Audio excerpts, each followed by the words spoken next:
back to PTE Plus online lessons. Today we're going to be talking about how we can improve our content score in Describe Images. So first of all, I want to give you 3 general tips for Describe Images, especially when it comes to getting content marks. First of all, always try to focus on the key elements. Try to think about what we're trying to say. Instead of talking about every single dot point, and instead of trying to fit everything into 40 seconds, instead we're going to be putting in the most key elements that's going to be maximizing our score. Second, we want to use our preparation time wisely. Remember, you're given 25 seconds to prepare, and we need to use that time in order to maximize our score. There are lots of students who don't use the preparation time and who think to themselves, I'll just think of the sentences, I'll just say whatever I want to say, and that ends up going quite poorly in our experience. Finally, always remember that you're talking to a machine. Speak clearly. It doesn't matter how much you say, if the machine doesn't pick up on what you say, if the machine isn't able to understand what you're saying, obviously you're going to get lower marks. So remember, speak clearly in a way that the machine is going to be able to understand everything that you're trying to say. So our first focus is going to be on line graphs and looking at what we need to include for line graphs. Remember what we said earlier about how the scoring system works? Now, when everybody looks at this graph, they're always going to be thinking about the title. So that's why we also need to include the title in our answer. In this case, it'd be Jill's secondary math scores. Also, when we're speaking about the title, consider putting in the range. So in this case, it'd be from grade 7 to grade 12. So we'd say something like, this graph gives us information about Jill's secondary math scores from grade 7 to grade 12. In terms of a line graph, you're always going to have a maximum point and a minimum point. So maximum, highest, minimum, lowest. Obviously, it's interchangeable depending on the sort of information you're given. Here, the maximum score, the highest score would be 91, and the minimum score would be 72. So it's important to include maximum and minimum because these are examples of key elements. Also, in line graphs, what you're seeing the most is probably the trend. Notice how it's increasing here, decreasing, fluctuating, and being stable. So these are the 4 keywords that you want to be using to describe line graphs. The reason we're going to limit it to these 4 is, first of all, the PTE speaking exam is not testing your vocabulary. Nowhere does it allocate marks for vocabulary and doesn't take away marks if you constantly use the same vocabulary. So don't worry about that. That's why if we limit it to these sort of 4 keywords, we're going to be able to express every sort of feeling we want. Increasing, decreasing, fluctuating, up and down, and stable, consistent. Just through utilizing these 4 different words, we're going to be able to describe the relationships and trends for lines from points of time. A lot of students will think to themselves, hey, if I describe grade 7 to grade 9 as increasing, I can't then do it again from grade 10 to grade 12. No, that's incorrect. It doesn't matter if you repeat your usage of words as long as you're actually describing the relationship and trend. So remember, the 4 things that we want to be focusing in a line graph are the title, the maximum, the minimum, as well as the trend.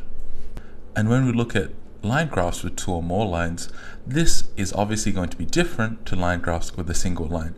Now, because we've been given extra information, we need to divide our time between vegetables and fruit. So obviously, once again, we'd start off with the title, but then we'd also only allocate 1 or 2 sentences to vegetables and 1 or 2 to fruit. So instead of talking about from 1970 to 1980, there was fluctuation, then from 1980 to 2000, there was an increase. You need to pick out perhaps just one thing to talk about. So you can just talk about from 1970 to 2010, vegetables saw an increase.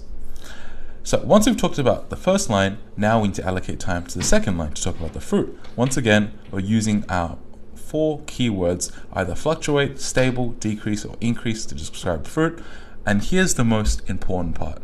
Once we've described both fruit and vegetable, now we need to compare the relationship between A and B. And this is probably the most critical part. It doesn't matter if you put this before you describe the lines, it doesn't matter if you put it after, but make sure you do include this part within your 40 seconds. A lot of people tend to overdo it when they're describing the relationship between vegetables and fruit. You don't need to describe every segment. You don't need to give every nuance and every detail. Rather, you can just focus on the end period. So for me personally, I would say by the end of 2010, vegetables was higher than fruit. And something as simple as that would be enough because we're comparing the 2 and I'm giving some sort of a conclusion regarding the relationship.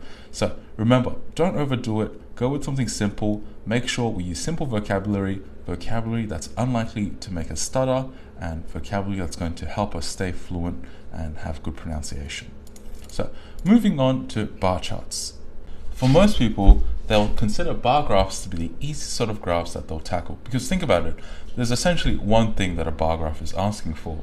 It's asking for us to rank the different sort of bars from largest to second largest to smallest. Ideally, we talk about every single line, but due to time restraints, we've only got 40 seconds. We'd start off with the title. In this case, it would be the most used technology. We'd go to the largest number, which is telephone, second largest number, which would be TV, and then the smallest number, which would be webcam. If we were to read off every number, for example, if I were to say telephone has 8 million people using it, TV has 6 million, computers have 4.5 million, that would be an example of providing basic elements. Because we're ranking them from largest to second largest to smallest, we're providing key elements. It shows that we're breaking the graph down and we're analyzing it. Another important aspect to focus on in bar charts is the fact that we're comparing different lines. So A is larger than B, telephone is larger than TV, and TV is larger than computer, radio is larger than the iPod. So of course you don't have to compare every single line. Typically it's handy to compare just 2 or 3, compare the largest, the second largest, and the second largest with the smallest. So whenever in doubt, just pick 3. The largest number, the second largest number, and the smallest number.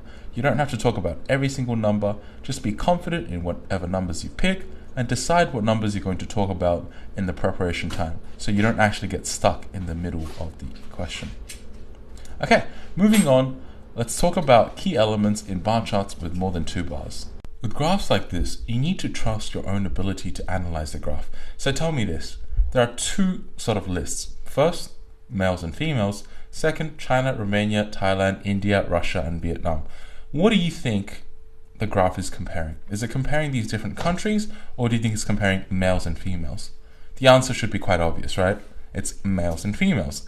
So males and females are placed in 2 different colors. So sometimes with these sort of graphs in more than 1 bar, you can always use colors or whatever sort of guidelines you've got to help you assist in deciding what the graph is actually trying to compare. So remember, the graph here is trying to compare males and females and not countries. So once we've decided what the graph is going to compare, so instead of having China, Romania, Thailand, India, all these different categories, we have males and females. So once again, we go through the title, in which case this would be the percentage of students proficient in foreign language. And then we look at males. What would the largest number be? So for males, which is blue here, the largest number can clearly be found in India, the second largest number can be found in Romania, and the smallest number can be found in China.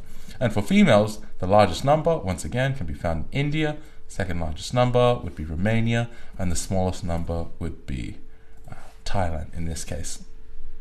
Once we've done the comparison for each of the categories in males and females, now we need to come together and we need to talk about an overall comparison between males and females. You can either do comparison within these countries, like for example here in China, females are larger than males, or you can do an overall comparison, in which case you would talk about overall females are higher than males. So you can do either.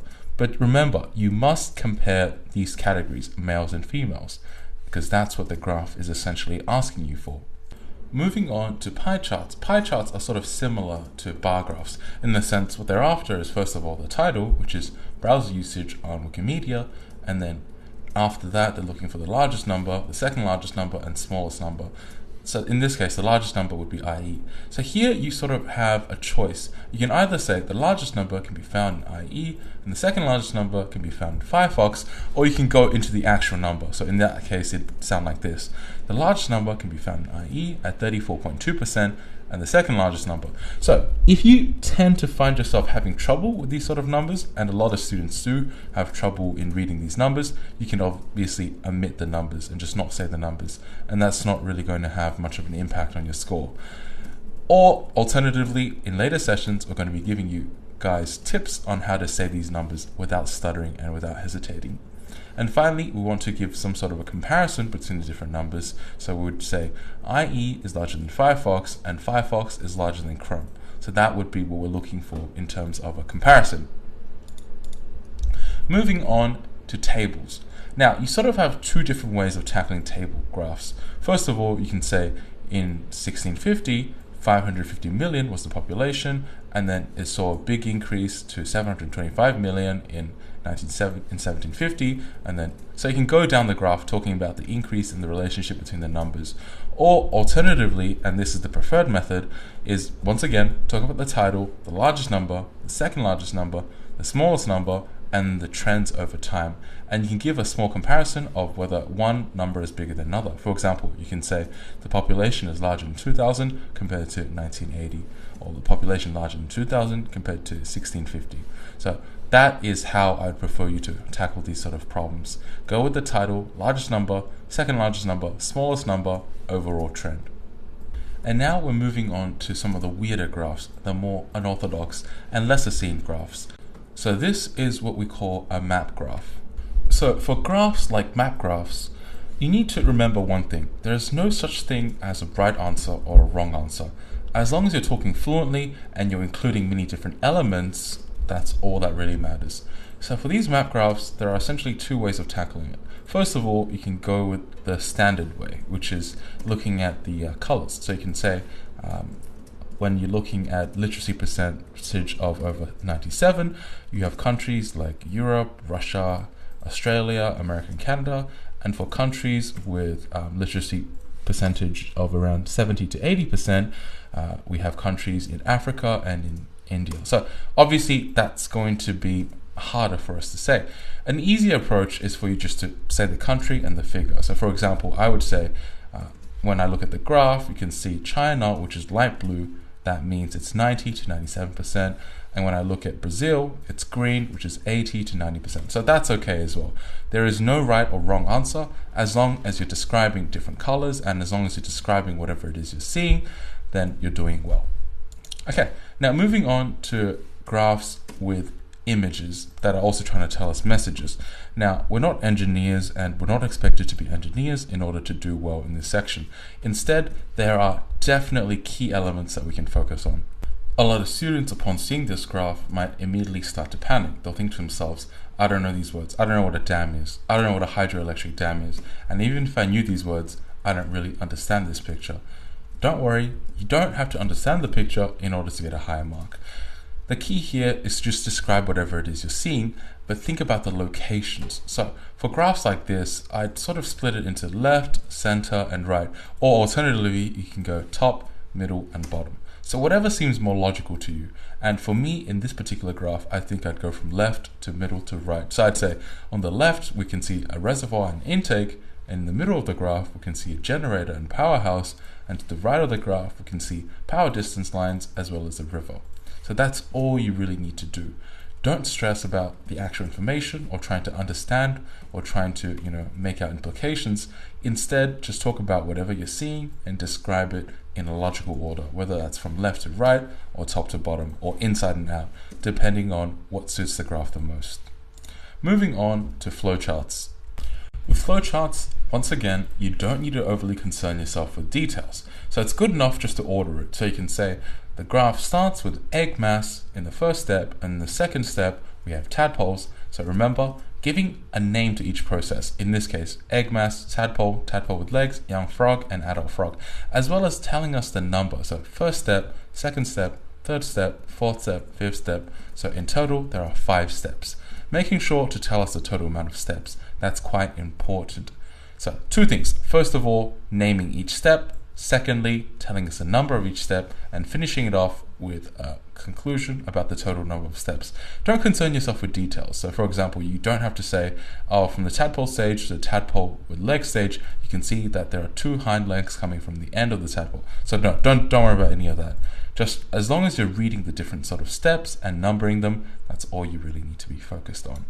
So coming back and bringing it all together, we can see that right now, whenever we look at this graph and whenever we look at any sort of graph, we have a whole list of information that we can pick and choose from to slot in, and all of it can be considered key elements. So how is it possible for me to fit all that in just 40 seconds? So next lesson, we're going to be talking about how to pick and select the best information to put into our 40-second response, instead of just trying to fit whatever we can in and trying to speak at the speed of lightning. According to the graph, this is no. So we're going to obviously take it at a reasonable pace. Okay, so thank you for joining me today on PTE Plus Online Lessons. I look forward to seeing you again soon.